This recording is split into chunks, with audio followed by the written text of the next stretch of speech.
is the time to make real the promises of democracy. Now is the time to rise from the dark and desolate valley of segregation to the sunlit path of racial justice. Now is the time.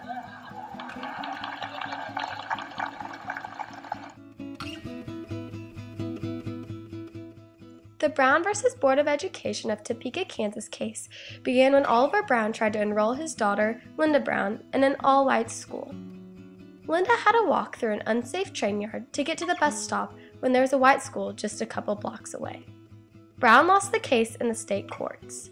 The National Association of Advancement Colored People decided to take the case to the Supreme Court.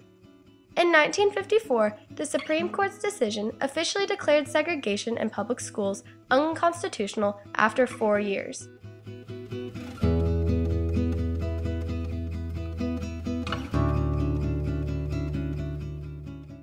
The 13th Amendment to the Constitution was interpreted so that equality before the law could be met through segregated facilities. With Brown versus Board of Education, this was no longer true. The 14th Amendment guarantees equal protection under the law, and the court ruled that separate facilities based on race were unequal. Brown versus Board of Education laid the foundation for shaping future national and international policies regarding human rights. This was a heavy decision for the court because of the social, political, and educational implications it had. How would desegregated schools affect a segregated society? Technically, the federal government could pass any law and the states had to obey it. However, enforcement of those laws depended on state authorities.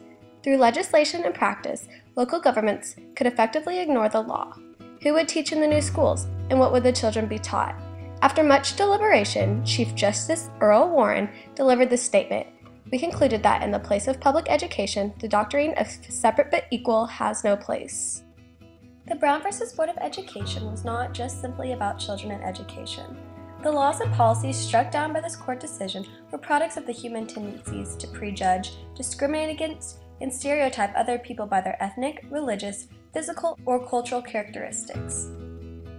The Brown decision inspired and galvanized human rights struggles across the country and around the world.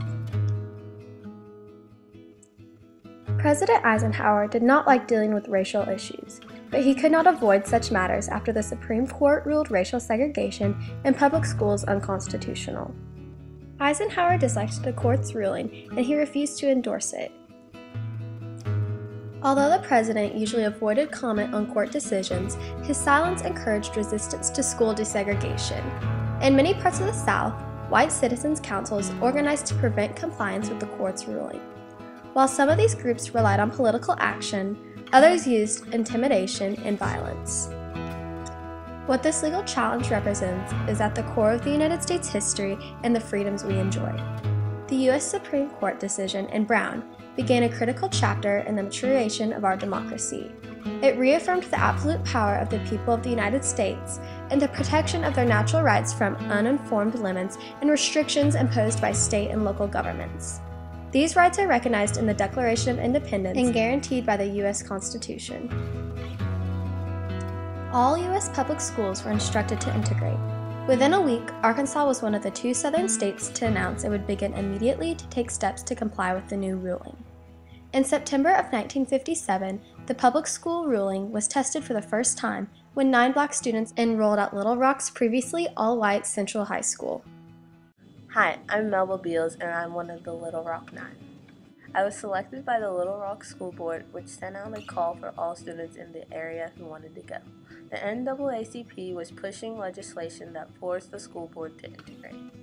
Despite the Brown versus Board of Education and all the attempts through the years, the gap between black and white students in schools remains wide, according to the report released in 2009. What they found is that the gap exists even before the children start school. It's been proven that more black children live in poverty, linking to problems like low birth weight, lead poisoning, hunger, and too little talking and reading at homes. African American students are less likely than their white counterparts to be taught by teachers who know their subject matter. They are less likely to be exposed to a rich and challenging curriculum, and the schools that educated them typically receive less state and local funding than the ones serving mainly white students. Some people believe that the Brown decision didn't make any difference and that we haven't made any progress, but they are wrong. We have made progress. Today, things like our government, entertainment industries, and civil rights system are desegregated. But why are schools still not fully desegregated, even after 50 years? It is a long, long way from being a girl who grew up in Little Rock and sat in the back of the bus and drank from water fountains marked colored. Our nation's segregated schools result from decades of systematic neglect of civil rights policy and related educational and community reforms. According to the UCLA report, what is needed are leaders who recognize that we have a common destiny in America, where our children grow up together, knowing and respecting each other, and are all given the educational tools that prepare them for success in our society.